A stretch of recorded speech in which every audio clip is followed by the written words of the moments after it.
સુરત જિલ્લાના કામરેજ વિસ્તારમાં આરએફઓ સોનલ સોલંકીને ગોળી વાગ્યાના કેસમાં વધુને વધુ રહસ્યમય બની રહ્યો છે. અકસ્માત સમજી શરૂ કરાયેલી તપાસમાં હત્યાના પ્રયાસ સુધીનું રહસ્ય ઘેરાઈ રહ્યું છે. ગોળી વાગી કે મારી તેને લઈને અધિકારીઓ અનેક એંગલથી તપાસ કરી રહ્યા છે. વહેલી સવારે કામરેજ તાલુકાના જોખાવાવ રોડ ઉપર અકસ્માત વાળી કાર મળી આવી હતી. કારમાં એક મહિલા મળી હતી, જેની ઓળખ આરએફઓ અધિકારી સોનલ સોલંકી તરીકે થઈ હતી. અકસ્માતથી લઈ ગોળી વાગવા સુધી પોલીસે તપાસ હાથ ધરતા આપઘાત તેમજ હત્યાના પ્રયાસ સુધી તમામ પાસાઓ પોલીસ તપાસ કરી રહી છે. આશંકા એવી વ્યક્ત કરવામાં આવી છે કે ગોળી માર્યા બાદ ઘટનાને અકસ્માતમાં ખપાવી દેવાનો પ્રયાસ કર્યો હતો. શરૂઆતમાં પોલીસના આપઘાતનો એંગલ લાગતો હતો, પરંતુ તપાસ દરમિયાન નવા તાર ખુલી રહ્યા છે. પોલીસે સોનલ સોલંકીના પિતા નિકુંજ ગોસ્વામીને ફોન ટ્રેસ કર્યો હતો, જેથી ઘરનું લોકેશન મળતા ટીમ ત્યાં પહોંચી હતી, પરંતુ નિકુંજ ઘરેથી ગાયબ થઈ ગયો હતો. હાલમાં પોલીસ શોધખોળ કરી રહી છે.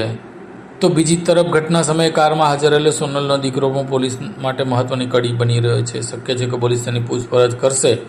અકસ્માત પહેલાંના સીસીટીવી ફૂટેજમાં સોનલના કાર ઘરેથી નીકળી અને ગામમાં 2 વાર રાઉન્ડ મારતી દેખાય છે. પ્રથમ કાર જોખા ગામથી ધારુથા તરફ જતી અને માત્ર 7 મિનિટ બાદ ફરી જોખા ગામમાં પરત ફરીતી જોવા મળી હતી. જોખાથી અકસ્માત સ્થળ માત્ર 2 કિલોમીટરનું અંતર છે. ઘટના સ્થળે મોટો પોલીસ કાફલો, ડોગ સ્ક્વોડ, એફએસએલની ટીમ, બેલેસ્ટિક અધિકારી, ક્રાઇમ સીન મેનેજરો ફરી એકવાર તપાસ માટે પહોંચી ગયા હતા. મેટલ ડિટેક્ટર, ડોગ સ્ક્વોડની મદદથી ગોળીની કેપ માટે ઝીણવટભરી તપાસ હાથ ધરવામાં આવી છે.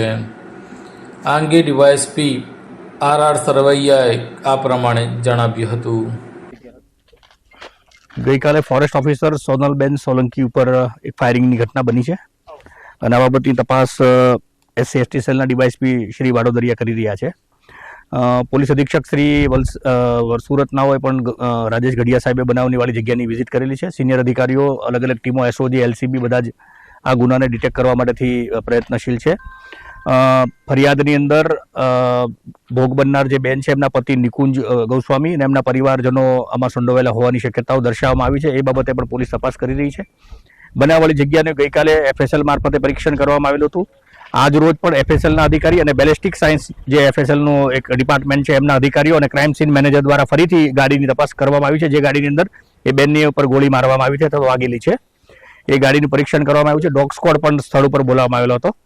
એટલે ટેકનિકલ, મેન્યુઅલ, સાયન્ટિફિક અને બાતમીદારો આ બધા જનું મિલાપ કરી અને આ ગુનાની મૂળ સુધી જવા માટેથી અને મૂળ જે આરોપીઓ સંડોવાયેલા છે એમને પકડવા માટેથી અને એમને વિરુદ્ધમાં જે કાંઈ પુરાવા મળી આવવાની શક્યતાઓ છે એ પુરાવા એકત્રિત કરવાની કાર્યવાહી ચાલુ છે.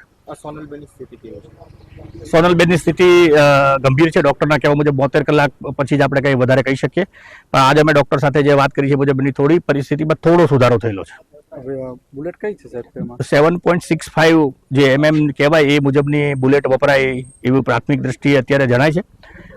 મૂળ વસ્તુ તો જે બુલેટ છે એ FSLમાંથી એનું પરીક્ષણ થઈને આવ્યા પછી જ વધારે વિશેષ કહી શકીએ, પણ પ્રાઇમરી જે અત્યારે FSLના અધિકારીઓ અને પોલીસ અધિકારીઓનો જે અભિપ્રાય છે એ મુજબ 7.65ની બુલેટ વપરાયેલી છે.